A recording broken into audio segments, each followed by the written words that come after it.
তোমার পাঞ্জাবি দিয়ে মেয়েদের পারফিউমের গন্ধ আসতেছে কেন? এসব কি বলো? আমার পাঞ্জাবি দিয়ে মেয়েদের পারফিউমের গন্ধ আসবে কেন? ফোন লাউডে দিয়ে রিসিভ করো। ভাইজান ঈদের কোলাকুলি করলেন, ঈদ সালামি তো দিলেন না।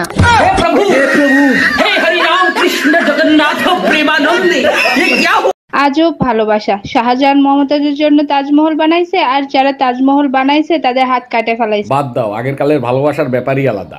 আচ্ছা বলো, চা কিরকম হইছে? অমৃতর মতো হয়েছে। এই চা যদি মমতাজ বানাইতো না, শাহজাহান মমতাজের হাত কেটে ফেলাতো।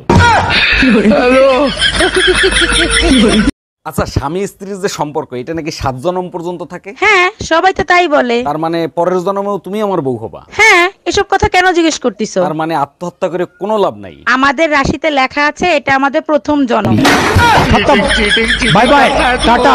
আচ্ছা বলো তো, শান্তি কাকে বলে? চুপচাপ বেজ্জতি সহ্য করাকে শান্তি বলে। তাই নাকি? তাহলে একটা উদাহরণ দাও তো। যেমন তুমি আমার গোষ্ঠী দিয়ে ষষ্ঠী পূজা করো, আর আমি চুপচাপ সহ্য করি।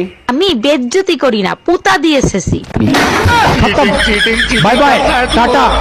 জানেন ভাবি, কাল রাতে না আপনাকে নিয়ে রোমান্টিক একটা স্বপ্ন দেখছি। আচ্ছা তাই নাকি? তা কি রোমান্টিক স্বপ্ন দেখলেন? এতটাই রোমান্টিক যে আমার বলতে লজ্জা লাগতেছে। 1 মিনিট, আমি ফোনে কথা বলতেছি তো। বলেন কি, কার সাথে কথা বলতেছেন? আপনার বউয়ের সাথে। Bye bye, tata, good bye. কি রে, সামনে ঈদ, সবাই আনন্দ করে, তোর মন খারাপ কেন? কি হয়েছে? কেন মন খারাপ হবে না? ও চাইলে ঈদে আমার একটা লাল পাঞ্জাবি দিতে পারতো।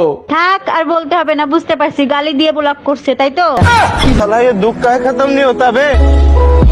এই দেখো তো, এই শাড়িতে আমাকে কেমন লাগতেছে? ওয়াও, তোমাকে একটা পুতুলের মতো লাগতেছে। তাই নাকি? তা কোন পুতুলের মতো লাগতেছে? নাক লম্বা যে একটা পুতুল আছে না, ওটার মতো। কোন পুতুলের আবার নাক লম্বা? আরে চিড়িয়াখানায় গেলে দেখা যায়। কি বললা? আমি হাতি? Bye bye. এই এই জানো গোপন কথা, আমার যে বান্ধবী আছে না, ওর 5টা বয়ফ্রেন্ড। জানি তো। তুমি কি করে জানো? 5 নম্বর বয়ফ্রেন্ড তো আমি।